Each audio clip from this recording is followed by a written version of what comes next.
குண்டோதரனின் அடங்காத பசி, ஈசன் செய்த அதிசயம். மீனாட்சி சுந்தரேஸ்வரர் திருக்கல்யாண வரலாறு பாகம் 6. அனைவருக்கும் வணக்கம். நான் உங்கள் கௌசல்யா அண்ணாமலை. ஈசனின் இந்த திருவிளையாடலை இந்த பதிவில் காண்போம். தடாதகை பிராட்டியார் சொக்கநாதரிடம் தயார் செய்யப்பட்ட திருமண விருந்து உணவினை அனைவரும் சாப்பிட்ட பின்பும் 1000ல் 1 பங்கு உணவு கூட காலியாகவில்லை. வேறு யாரேனும் தங்களை சார்ந்தவர்கள் உணவு அருந்தாமல் இருந்தால் அவர்களை உணவு உண்ண அனுப்பி வையுங்கள் என்று பெருமையும் கர்வமும் பொங்க கூறினார். தடாதகை பிராட்டியார் கர்வத்துடன் கூறியதை கேட்ட சிவபெருமான் ஒரு திருவிளையாடலை நிகழ்த்த எண்ணினார். அவர் தடாதகையை நோக்கி புன்னகையுடன், உலகில் பெறுதற்கரிய செல்வங்களை எல்லாம் நீ பெற்றுள்ளாய். கற்பக விருட்சமும் உன்னுடைய செல்வ செழிப்பிற்கு முன்பு தோற்றுவிடும்.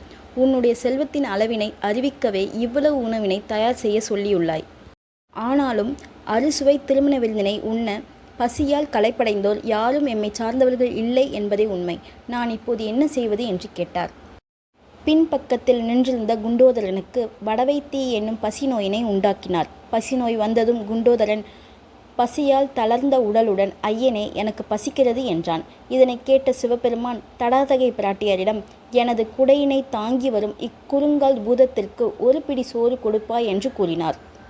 இதனை கேட்ட மீனாட்சி, 1 பிடி சோறு என்ன, வயிறு நிறைய திருமண விருந்தினை குண்டோதரன் உண்ணட்டும் என்று கர்வத்துடன் கூறினார். குண்டோதரனும் பசியால் நலிந்து திருமண விருந்து நடைபெறும் இடத்தினை நோக்கி சென்றான்.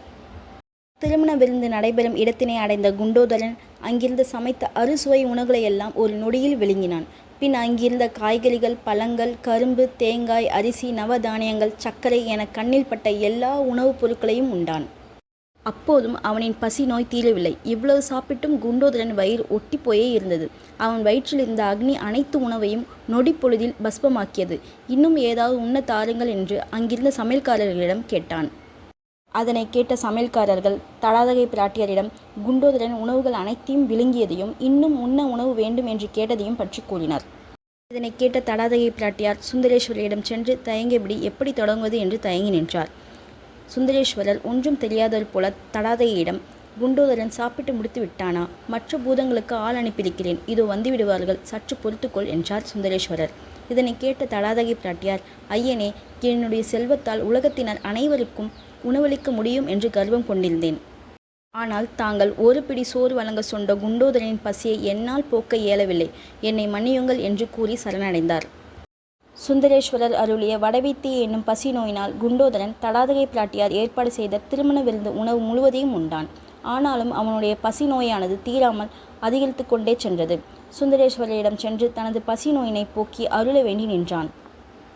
சுந்தரேஸ்வரரும் அவன் மீது இரக்கம் கொண்டு உலகிற்கெல்லாம் உணவளிக்கும் தனது சக்தியான அன்னபூர்ணியை மனதில் நினைத்தார். உடனே அங்கே தயிர் அன்னத்தினை உடைய 4 பெரிய குழிகள் தோன்றின. சுந்தரேஸ்வரர் குண்டோதரனிடம், பசிநோயால் வாடும் குண்டோதரனே, இந்த குழிகளில் உள்ள தயிர் அன்னத்தினை உண்பாயாக என்று அருளினார். சுந்தரேஸ்வரரின் ஆணைப்படி குண்டோதரனும் தன்னுடைய 2 கைகளாலும் அன்னக்குழியில் இருந்த தயிர் அன்னத்தை எடுத்து உண்டான். சுந்தரேஸ்வரரின் கருணையால் குண்டோதரனை பிடித்திருந்த பசி நோய் மறைந்தது.